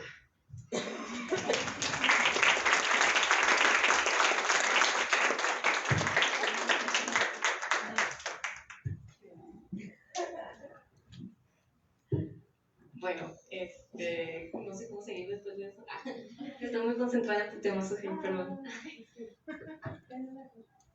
Gracias. Bueno, yo soy Nancy Reyes, también pertenezco al departamento de filosofía. Algo que tienen que saber de inicio es que en el contexto de mi ensayo que preparé para esta ocasión, pues surge de algunas como inquietudes que han salido a base de, bueno, con relación a mi tesis de maestría, que estoy en el último semestre, y que no parecían entrar estas inquietudes en el protocolo del mismo proyecto de tesis, pero que me parece que tenía como estas ganas de explorar pues de una manera un poco más libre, y que creo que podría dejar algo que pensar, tal vez para mi tesis, o tal vez para ustedes, o todo. Sí, o para el doctor, no sé, no quiero ser tan ambiciosa, estoy muy nerviosa. Entonces, pues bueno, el título que le puse al principio a mi ensayo, escuchándolo en voz alta ya no me pareció tan agradable, pero bueno, así lo vamos a dejar porque ya no hay nada que hacer. El título es Arquetipos laborales femeninos, comparativa entre la ficción y las experiencias de trabajo de las mujeres en medicina, desde la perspectiva feminista y humanista. Parte de lo que no me parecía como muy prudente en este sentido del título es la aclaración que es desde la perspectiva feminista y humanista, precisamente por la naturaleza pues de las cosas que quería observar, porque se pueden observar, por ejemplo, desde áreas como el cine o incluso las artes o algunas cuestiones un poco más técnicas, y no lo quería abordar desde ahí, sino desde el feminismo y desde pues, la filosofía. Entonces, pues ya, parte de mi tesis pues, tiene que ver con el análisis pues, de las dinámicas laborales de los médicos como sujetos de estudio, bueno, y las médicas sobre todo fue al principio, como sujetos de estudio de mi trabajo, y tratar de explorar precisamente estas cuestiones de cómo es que ellos pues crean su hábitus laboral, ¿no? O sea, desde los conceptos de Bourdieu, ¿no? Pero no me voy a centrar en eso el día de hoy, sino en todas estas cosas que surgieron ya en comentarios posteriores, ¿no? Cuando uno le platica a la gente sobre qué trata su tesis y sobre qué trata lo que está haciendo, luego es muy fácil que te den como pues comentarios o algunas ideas que igual no entran directo en la tesis o en el protocolo, pero resultan interesantes. Y pues bueno, parte de las cosas que salían es que la gente empezaba a hablar, por ejemplo, del hábitus médico a partir de lo que ellos sabían, sin ser médicos. Yo tampoco soy médica, pero tengo mucha cercanía con este gremio. Y la cosa es que, pues sí, hablaban desde lo que conocían, que son las series y son las películas con temática, pues, de la medicina, ¿no? Y pues revisando un poco las cosas que se han hecho, pues me fui topando con que realmente es un campo de estudio bastante interesante, difícil de abordar, precisamente porque pues, hay que hacer como encuestas, hay que tomar en cuenta que muchas de estas series tienen años y están acá en constante como repetición o a veces parecen iguales, ¿no? O sea, realmente a veces hasta te confundes de qué serie estás viendo, ¿no? Yo soy muy de ver series, pero a veces digo, ay, eso era de Grey's Anatomy o era de New Amsterdam o de qué era, ¿no? Y estas ideas precisamente pues empiezan a tomar sentido en la medida en la que vemos que estos productos de la pantalla pues llegan a tener también un impacto en el imaginario colectivo y también en las expectativas que tienen los profesionales o los futuros profesionales de la salud, ¿no?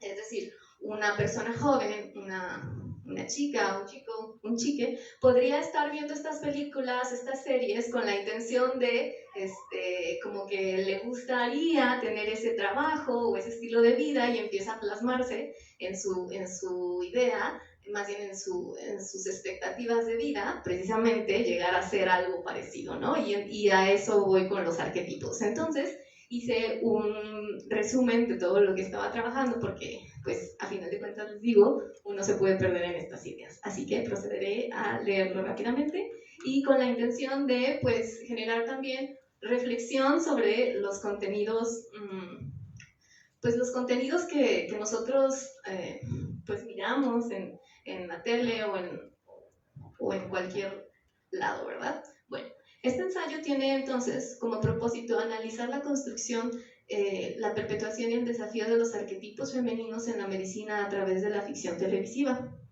Específicamente, pensando en la serie llamada Grey's Anatomy, que es de las más populares en la actualidad, ¿sí? Varios estudios que me di a la tarea de revisar planteaban que sí era de las más mainstream, o sea, es como que la referencia, ¿no? O sea, si alguien habla de series de médicos en la actualidad, Grey's Anatomy y sus 16 o 18 temporadas salen a la luz, ¿no? Obviamente hay series más viejas, pero esta es como, pues, la novedad, ¿no? Según. Y bueno, y contrastar dichas representaciones con las experiencias reales de las médicas y médicos desde una perspectiva, pues, filosófica, ¿no? Partimos de la tesis o de la idea de que las narrativas mediáticas generan un impacto social o no, que moldea las expectativas y aspiraciones de las nuevas generaciones de profesionistas, ¿sí? Bueno, en este sentido me gustaría centrarme primero que nada en la influencia de la ficción y el choque con la realidad. En la actualidad, las aspiraciones profesionales de la juventud están profundamente mediadas por el consumo cultural. Los dramas televisivos, en particular las series médicas, actúan como pioneros en la propagación masiva de discursos y formas de vivir la profesión. Esta educación informal, por así decirlo, del espectador puede llevar a la idealización de las actividades profesionales, creando falsas expectativas que, al chocar con la realidad, conducen a la frustración y al abandono de la misma carrera. Para esto puse una frase por ahí como muy famosa que dice: la ficción nos da modelos, la vida profesional nos exige la factura. Continúo. El riesgo de idealización, por ejemplo, idealización suicida, y los problemas sociales psicológicos en los estudiantes de medicina son indicadores de esta ficción. O sea, para nadie es un secreto que han habido constantes noticias de jóvenes médicos que han intentado quitarse la vida o que entran en problemas serios de depresión por la presión a la que son sometidos, y esto es parte de lo que yo critico o intento criticar en mi tesis, y que he notado que también se habla ligeramente en la tele, ¿no? Bueno, si bien las series no son la causa de la presión académica, la discrepancia entre la ficción y la realidad genera un discurso interno que contribuye a esta problemática, alertando sobre el latente peligro de este fenómeno, el fenómeno de la depresión de los médicos, ¿no? Bueno, Pasando a esto, pues sí, está el problema, está la ficción, está la realidad y chocan, ¿no? Bueno, pues para esto también nos podemos hacer, pues sí, hacer uso de algunas teorías como la de los arquetipos laborales que maneja una autora llamada Jean Shinoda Bolen en uno de sus libros, que ahorita no tengo anotado cómo se llama, pero se los paso, no pasa nada. Bueno, ahí. Para comprender los modelos de género que se idealizan, este ensayo se enfoca entonces en utilizar a los personajes de la serie de Grey's Anatomy y utilizando la teoría de los arquetipos femeninos de Jean Shinoda Bolen. Para identificar los modelos de conducta representados por sus protagonistas, Bolen clasifica las personalidades femeninas basándolas en las diosas griegas como Artemisa, Atenea, Hera, Demeter, Perséfone, etc. Afrodita. Lo que permite ir más allá de los roles superficiales para identificar patrones psicológicos, por así decirlo, inconscientes y que guían la trayectoria de estos personajes y estos personajes que influyen pues, en el imaginario colectivo, ¿no?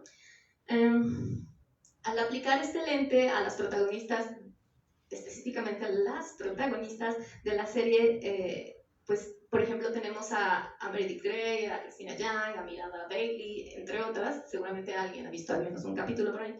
Y bueno, podemos comprender que modelos que son como modelos de éxito, modelos a seguir, es decir, se convierten como en el personaje de referencia, ¿no? Caracterizados por ejemplo, la independencia de una Artemisa o la razón estratégica de Atenea o el liderazgo material de Hera, Demeter, ¿sí?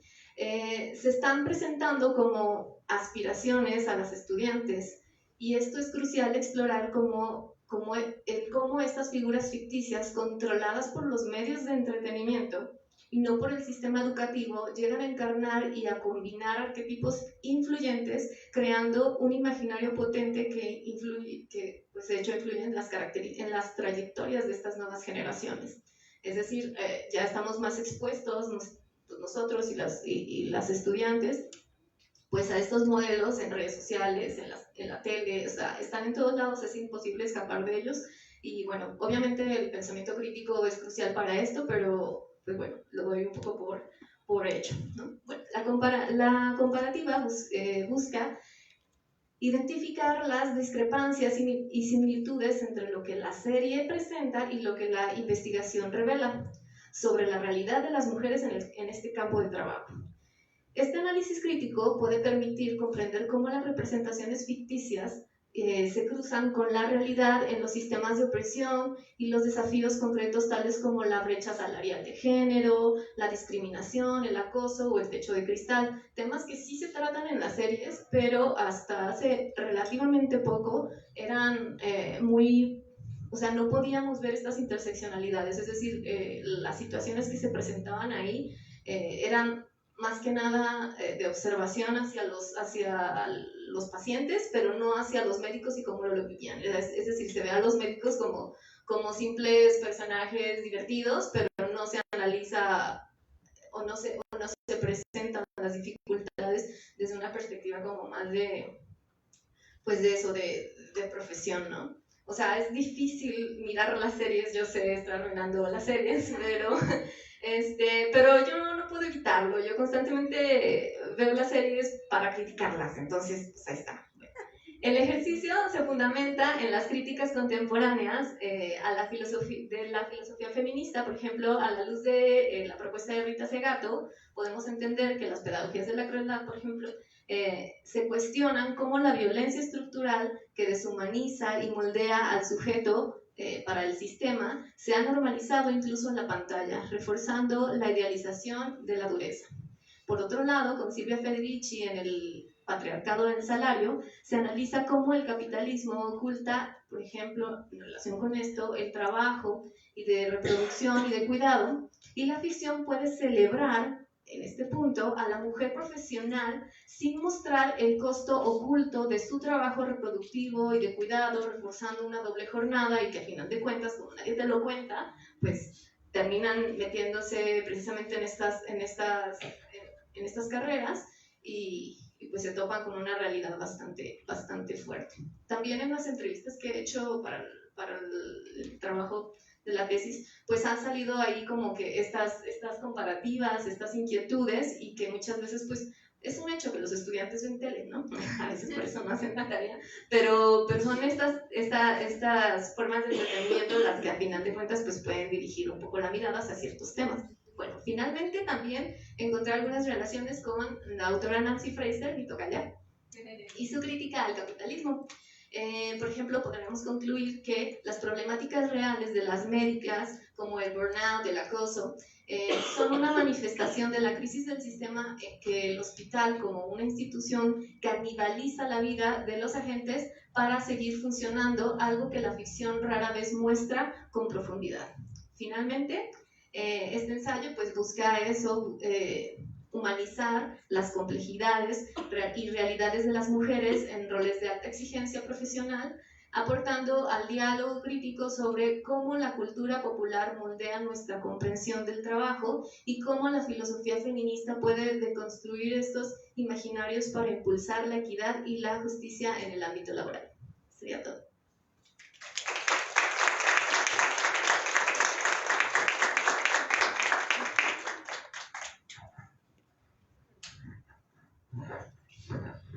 Bueno, pues damos un breve espacio para preguntas o intervenciones, alguna de nuestras ponentes.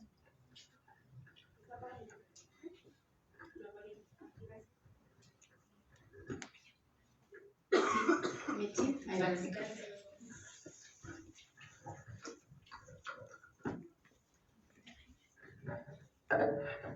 Hola a todas.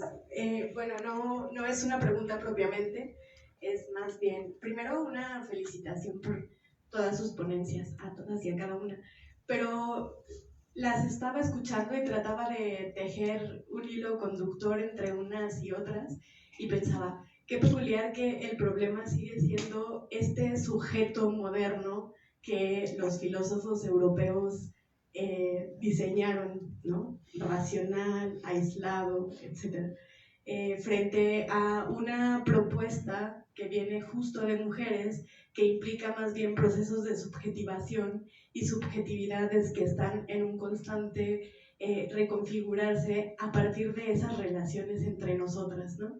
Entonces eso me pareció siempre muy interesante y aparte una apuesta muy chida, ¿no? El diálogo, la colectividad, el tejido entre nosotras. Bueno, eso. Gracias. Muchas gracias por sus comentarios. ¿Alguien más gusta realizar una intervención? Tenemos tiempo. Sí, adelante. Acá la compañera. No, tú. Sí. Bueno, dos cosas. Una, no sé qué es el pensamiento arborescente. Más bien ahí decía, en tu presentación decía pensamiento arborescente y nunca lo había escuchado. ¿Pero quieres saber? Sí, sí quiero saber. ¿Qué tal que dice, no va a ser apareciente?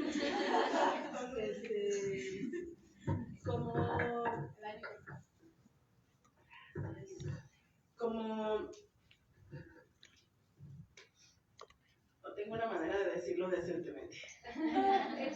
No, porque se está grabando, qué vergüenza. Como hay un pensamiento arborescente cuando es como hervir, no es como, es demasiada cantidad de pensamientos y es demasiada velocidad de procesamiento. Hubo un tiempo en el que había un mito que la gente que escribía feo porque pensaban más rápido de lo que escribían. Va un poco por ahí, es como hay un pensamiento tan rápido que es como si la persona no alcanzara a seguirle el ritmo a su propio pensamiento, ¿no? Es como así como es que esté hirviendo así un montón. Gracias. Y ya, la otra es que te iba a preguntar si te ha pasado al revés, como yo algo que he visto, estoy muy de acuerdo contigo en que las patologías están bien generizadotas, ¿no? Y sí he leído yo también que, por ejemplo, a las mujeres se nos superdiagnostica TLP y a mí me ha pasado más bien como al revés, ¿no? O sea, ver hombres, atender hombres en sesión y decir, este güey tiene TLP, ¿a poco nunca nadie se lo ha dicho en tantos años? ¿No? Y sí lo he pensado y digo, a ver qué pasa, ¿no? Como por qué no lo notan, si además, o sea, tampoco diría, ay, bueno, es que es un güey que está así como llorando o algo así, ¿no? O sea, no podría decir que hace algo que se confunda con su identidad sexogenérica o algo así, ¿no? Y algo que he pensado es que, para sorpresa de nadie, los hombres con TLP tienden a ser como violentos contra su propia voluntad.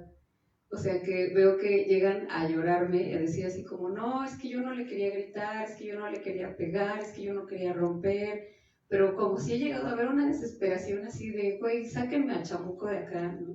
Y digo, ajá, qué curioso que no reciban tampoco el diagnóstico. Eso me ha pasado más. ¿Te ha pasado a ti?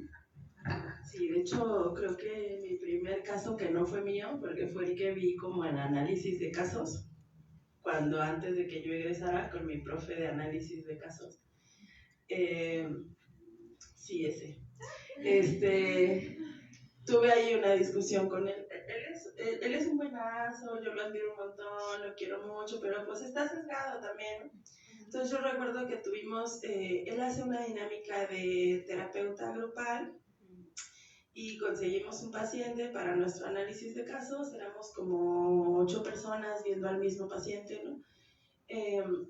Varias sesiones y así, y él decía que tenía una condición de personalidad, ¿no? Y como hay que encontrar qué condición, y yo es TLP, y él, no, es que no puede ser TLP, es que es hombre, y yo, es que los hombres no tienen TLP, y yo, no manches, ¿es en serio? Y pues empezamos a generar tratamiento de intervención, y al final terminó diciendo, porque es súper autoritario él, ¿no? Entonces así, terminó diciendo, bueno, a ver, piensen estrategias, pues, estrategias como de intervención. Entonces empezamos a atender condiciones, o sea, estrategias de intervención muy para TLP, pero nunca le llamamos TLP. Y bueno, ese es un caso que pues él llevó, ¿no? Al final, pues esa fue una terapia breve, fueron como 8 o 10 sesiones y pues ya. Pero sí, y sí, yo casi no atiendo hombres en consulta, pero ese es el otro lado de la moneda, ¿no? Justo a las mujeres generalmente, por ejemplo, mujeres con condiciones narcisistas casi no se diagnostican, y no es que no exista, y son bien peligrosas, ¿no?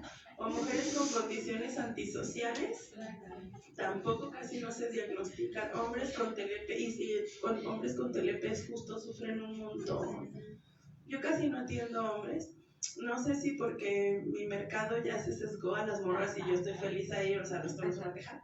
Casi no me buscan hombres para clínica. Entonces, pues generalmente atiendo mujeres, pero sí me ha tocado luego.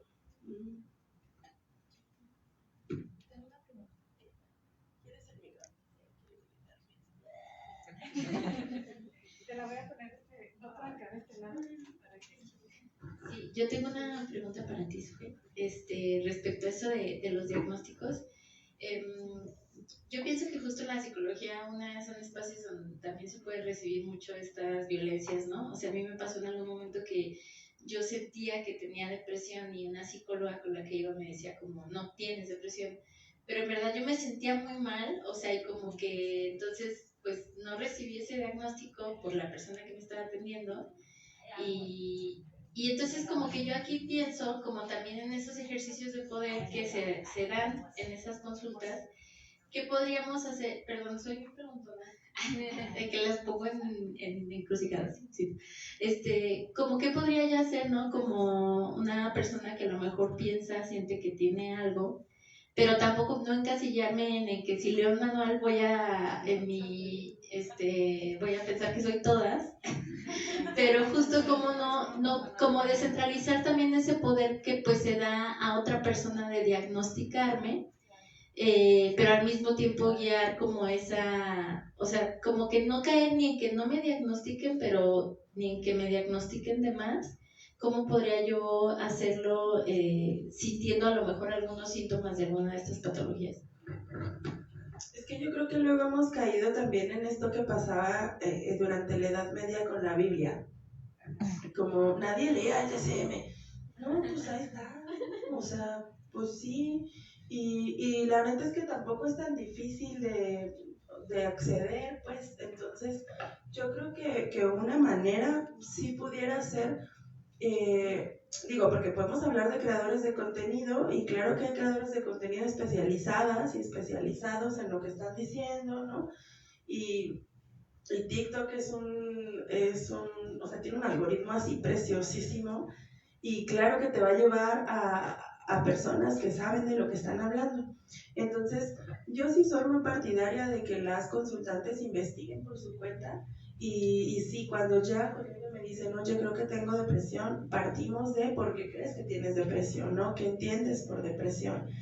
Y es que luego hay este ejercicio de poder epistémico de decirte, no, tú no tienes, es que tú no sabes, es que tú, aquí quién estudió, ¿no? Y pues eso es un poder epistémico muy violento. Es también quien lleva la batuta, ¿no? Aquí, como, ¿a quién le está pagando para hacer esto? Pues sí, pero ¿quién es dueña de su vida, no? Pues sí, pero ¿quién lo siente todos los días, todo el día? Eso, y la otra opción es buscar otro tipo de diagnósticos, porque también no todos los diagnósticos son psicopatológicos, hay otras ramas, otros enfoques. O sea, podemos pensar, por ejemplo, en los enfoques sistémicos, que nunca te van a diagnosticar una patología, porque lo que pretenden, lo que dicen las epistemologías sistémicas es que la patología está en la comunicación con el sistema y no en la persona. Entonces lo que van a hacer es tratar de mover las piezas del sistema. Podemos pensar ya mis alumnas de premisas, podemos pensar en epistemologías de premisas para pensar que quizá hay alguna creencia que te está lastimando, o podemos pensar en un análisis funcional de la conducta y pensar que tal vez hay una conducta que te había funcionado toda tu vida y hoy ya no te funciona, y hoy te resulta dolorosa, y hoy sientes que tienes depresión, porque le podemos llamar depresión o no, y aún así no curar el síntoma, ¿no? ¿Sí respondí? Sí. Mi sugerencia es busca otro enfoque.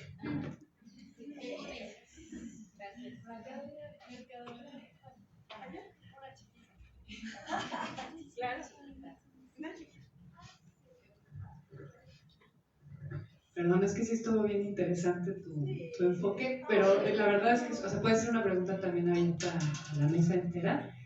A mí me preocupa mucho cuando te escuchaba hablar sobre el aburrimiento, y decía, ole, ¿qué hacemos con el aburrimiento, no? Porque cada vez hay más TDAH, cada vez hay más TDA.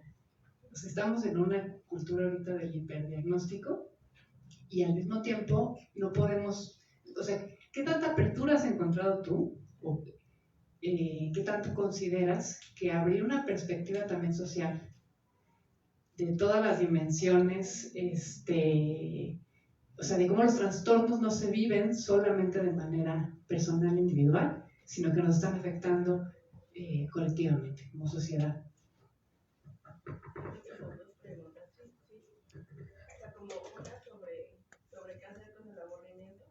O si el aburrimiento es también un malestar social, cultural.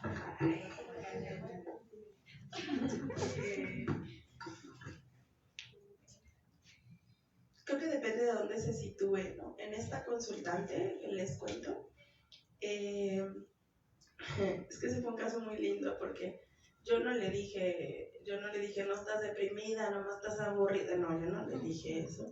Más bien lo que pasó fue que empezamos a trabajar, empecé a conocer la historia, empezamos a ver qué había pasado, y ella fue quien dijo cosas como, ay, es que estaba aburrida, se cambió de trabajo, se cambió de casa, empezó a... Es que es muy difícil ver el aburrimiento en TDAH porque la gente no para. O sea, todo el tiempo está haciendo cosas y aún así tiene una sensación de hastío, de ya, por favor, no quiero hacer esto, ¿no? Entonces, bueno, ella una vez que se dio cuenta, y por eso me gusta llamarle más como acompañamiento psicoterapéutico, ¿no? Porque ella una vez que se dio cuenta, ella empezó a hacer sus propios cambios, o sea, y empezó a identificar hasta dónde soportaba incluso estar aburrida, ¿no? Y es esto que luego nos enseñan las técnicas de mindfulness, es que tienes que aprender a descansar. Ay, sí, ahorita aprendo a descansar. No, pues es una cosa que se ejercita, ¿no? Entonces, con ese caso específico, ella solita generó sus propias estrategias, ¿no? Y la otra chica, que les decía que ella tiene una hiperactividad científica muy cañona, empezaba, me dice, es que yo intento meditar y no puedo, y encontramos el laboratorio como un espacio de meditación activa. Y entonces ella hizo del laboratorio un santuario, y entonces es como, estoy muy estresada, voy al laboratorio. Que si tú se lo dices a una persona que no tiene TDAH, va a decir, ¿cómo vas a ir a trabajar para...? Pues es que es su descanso, ¿no? Hay quienes lo encuentran en la cocina, en la jardinería, ¿no? Yo creo que cada quien vamos generando nuestras propias estrategias. Y me gusta mucho pensar y creer que las consultantes ya saben qué hacer con sus vidas. O sea, ellas es como llegan a mí con 30 años, estos 30 años ya te sostuviste viva, o sea, más bien vamos a ver qué has hecho, qué te ha funcionado y a replicar estrategias que ya tienes. Claro que puedes aprender otras porque ves otros laditos, pero en realidad creo que la clave puede ser partir de una afirmación de lo que soy y es que cuando me dicen, no estás loca, solo es esto, ¿no? O no estás rara, solamente es este diagnóstico. Entonces el diagnóstico no se convierte en un lastre de, es que como tengo esto, entonces ya no puedo, entonces ya no voy. No, sino que se convierte incluso en una liberación, ¿no? Y partimos ahí de una aceptación de lo que hay, orgánicamente lo que soy, y pues eso va a permitir que la consultante se pueda gestionar sus propias cosas, sus propios modos, incluso de meditar, ¿no? De descansar. Quizá para mí cuando una consultante me dice, no, es que me pasé todo el fin de semana haciendo jardinería, quizá yo diga, morra, siéntate, pero quizá para ella estar sentada la cansa más, ¿no? Porque tiene este pensamiento rumiante. Entonces lo que a mí me descansa, a ella quizá no la descansa. ¿Sí respondí?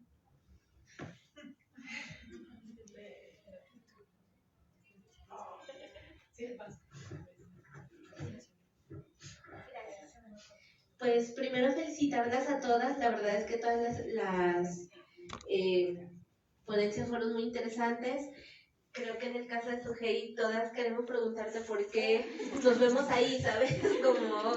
Como que todas las cuestiones de género que estamos percibiendo en nuestra vida, que se reproducen y demás, creo que todas estamos ahí, pero pues muchas gracias por toda tu experiencia y además la forma tan linda en que hacer las cosas. Y bueno, mi pregunta, más bien mi comentario directo es para Nancy en el sentido de que yo realmente creo que estos arquetipos de los que hablas son peligrosos, ¿no? Desde mi perspectiva, digamos, desde mi campo laboral, yo estoy en la economía feminista y directamente trabajo más bien hago investigación sobre trabajo precario. Entonces, las cuestiones de género relacionadas con el campo laboral son muy complejas, realmente son muy complejas. Tú nos traes un ejemplo que creo que es muy interesante, ¿no? Sobre el efecto de las dobles o triples jornadas de trabajo y la parte, y el campo laboral, ¿no? Aunadas al campo laboral. Y por ejemplo, hace tiempo pensaba, a partir de una investigación de una compañera, cómo las mujeres en el SNI nos vamos desdibujando conforme va creciendo el nivel SNI, ¿no? En el nivel candidata vemos más, nivel 1 habemos, nivel 2 empezamos a perdernos, nivel 3 casi no hay, eméritas pues sí hay, pero cada vez menos. ¿Por qué? Porque tiene que ver justo con estas cuestiones de la reproducción, de los costos de vida, de todo aquello que no se ve y que te pone en una competencia como de iguales en un ambiente patriarcal, ¿no? En una sociedad patriarcal. Entonces realmente no, o sea, esta perspectiva de agregue mujeres y revuelva para que todas lleguemos a la igualdad que deviene de estas lógicas capitalistas de vida, ¿no? Que se muestran en en este tipo de series, donde pareciera que ya hay una tabula rasa entre mujeres y hombres y la que no llega es por mensaje, ¿no? La que no es súper exitosa y además preciosa y además con todo, que no anda corriendo por el hospital de tacones y etcétera, pues porque piensa, ¿no? Pero en realidad cuando pasamos a la vida real y vemos todo lo que el género impacta en los atributos, en la manera en que nos relacionamos, en nuestra salud mental, o sea, nos damos cuenta que ciertamente todo esto está relacionado, ¿no? Entonces, bueno, pues más que preguntas y comentarios, pero yo creo que sí lo que estás trabajando es muy importante y que desde la economía feminista hay pautas muy importantes para ver el impacto de estos estereotipos, ¿no? Que sí se traduce en calidad de vida.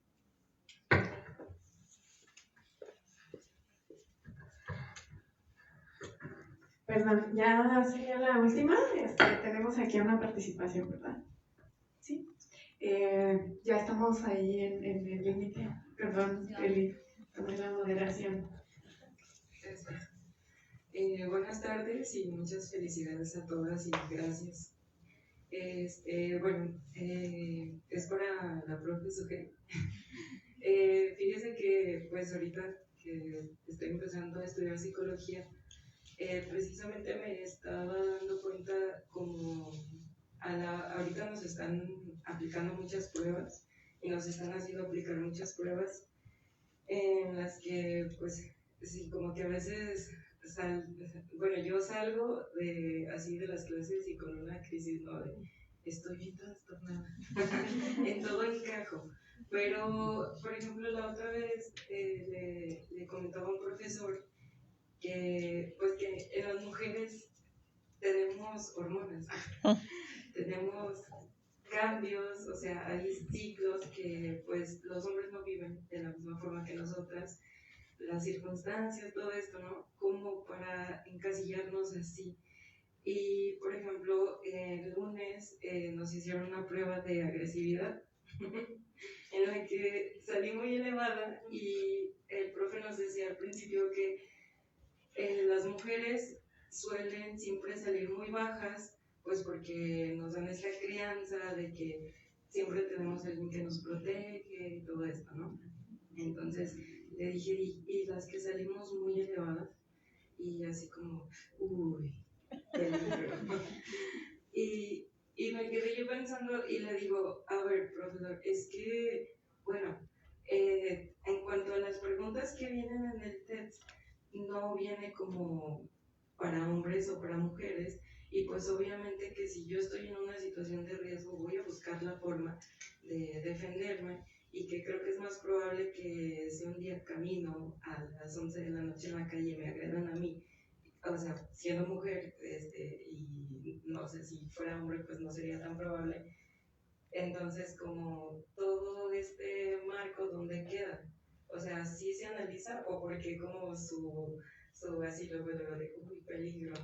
Entonces, bueno, eso me hace a mí como reflexionar, pues en que yo estoy en formación, en que mis compañeras están en formación, y creo que tenemos como esta oportunidad de lo que usted está haciendo, o sea, como de no así nada más tal cual lo que dice el manual, sino de tratar de profundizar, o sea, de realmente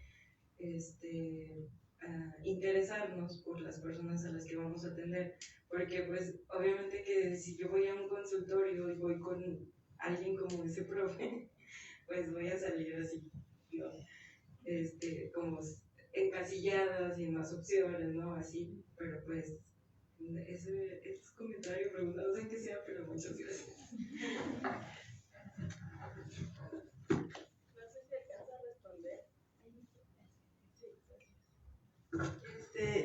Es que luego cuando damos clase en psicología yo creo que tenemos que ser hiper cuidadosas y cuidadosos porque se nos sale, o sea, es como yo doy clase desde lo que yo soy persona, ¿no? O sea, y lo que yo voy a decir y lo que yo voy a opinar, pues claro que va a partir de lo que yo soy y de lo que yo pienso, y de lo que yo quiero también, ¿no?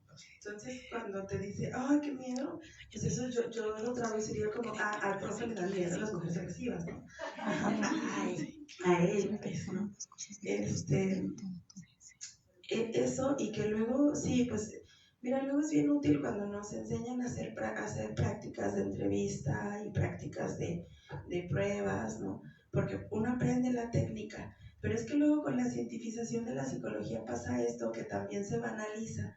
Y entonces tenía por ahí una amiga cuando yo trabajaba en UM que decía ella, luego ni para lo que hay que hacer mal lo hacemos mal, ¿no? O sea, o ni para lo que hay que hacer bien lo hacemos bien, ¿no? Y entonces cuando vamos a hacer pruebas, pues también hay que entender que un salón de clases no es un lugar ideal, que esos resultados van a salir movidos, que cuando tú haces una prueba en un consultorio, pues tienes el tiempo, generalmente le avisas a la consultante, vamos a hacer una prueba de esto, estoy buscando medir tal cosa, ¿no? Ella viene dispuesta a hacer eso para que tú revises precisamente eso, y eso no pasa en un salón de clases, ¿no? Y en un salón de clases es muy útil porque luego vemos, a la compañera le salió tal cosa, tú te dibujaste, ¿cómo hiciste tu persona con la lluvia?